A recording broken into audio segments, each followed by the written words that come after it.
പ്രധാനമന്ത്രി നരേന്ദ്രമോദി കഴിഞ്ഞ മൻ കി ബാത്തിൽ തന്റെ 52 വർഷത്തെ നഴ്സിംഗ് സേവനങ്ങളെ പ്രശംസിച്ചതിൽ അതിയായ സന്തോഷമുണ്ട് എന്ന് ഹിന്ദും പി.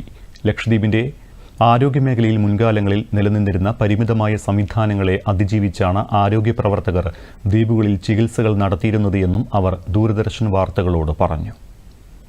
എനിക്ക് വളരെയധികം സന്തോഷമുണ്ട്. അങ്ങനെ നമ്മുടെ ഹോണറബിൾ പ്രൈം മിനിസ്റ്റർ അങ്ങനെ എൻ്റെ പേര് എടുത്തു പറഞ്ഞതുകൊണ്ട് എനിക്ക് അങ്ങേയറ്റം സന്തോഷമുണ്ട്. പിന്നെ പ്രധാനമന്ത്രി ഇവിടെ വരികയാണെങ്കിൽ ഞാൻ നേരിട്ട് പോയി പ്രധാനമന്ത്രി കാണും.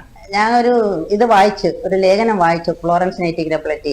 അവർ ആ യുദ്ധത്തിൽ പങ്കെടുത്തതും അവർ ലേഡി വിത്ത് ലാമ്പ്, ആ ലാമ്പും കൊണ്ട് രോഗികളെ ഇങ്ങനെ നോക്കുന്നതും അന്നത്തോട്ടുകൂടിയുള്ള ഒരു ആകർഷണമാണ് എനിക്ക് ഈ ഫീൽഡിലേക്ക് വരാൻ കാരണം. 1972 ജൂൺ 26-ാം തീയതി ഞാൻ ഈ നഴ്സിംഗിൽ പഠിച്ച് പാസ്സായി ജോയിൻ ചെയ്തത്. ഞാൻ കാലിക്കറ്റ് മെഡിക്കൽ കോളേജിൽ നിന്നാണ് പഠിച്ചത്.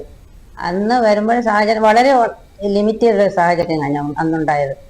എന്നുവെച്ചാൽ ഒരു ഓപ്പറേഷൻ തിയേറ്ററോ വേറെ അത്രക്കും വളരെ കഷ്ടപ്പെട്ട ഒരു ജീവിതം കാഞ്ഞ ലക്ഷദ്വീപുകാരുടേതും നമ്മുടെ ഈ ഹോസ്പിറ്റലും അന്നൊരു ചെറിയൊരു ഹോസ്പിറ്റലാണ്. അന്ന് PHC ആണ്, പ്രൈമറി ഹെൽത്ത് സെന്ററാണ്. ഇവിടെ ഹോസ്പിറ്റലിൽ ആയിരിക്കുന്നത് 1984 തൊട്ടിട്ടാണ്.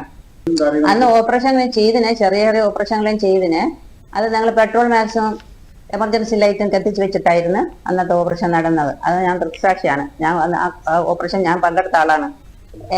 എല്ലാവരോടും സഹകരിച്ച് ഞങ്ങളെ ഈ ഫീൽഡിലുള്ള മെഡിക്കൽ സ്റ്റാഫ് ആണെങ്കിലും ഞങ്ങളെ ഡോക്ടർമാരാണെങ്കിലും എല്ലാവരോടും എനിക്ക് നല്ല നന്ദിയുണ്ടാണ്.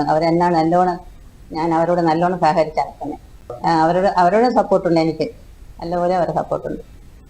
2022-23 വർഷത്തെ നൈറ്റിംഗേൽ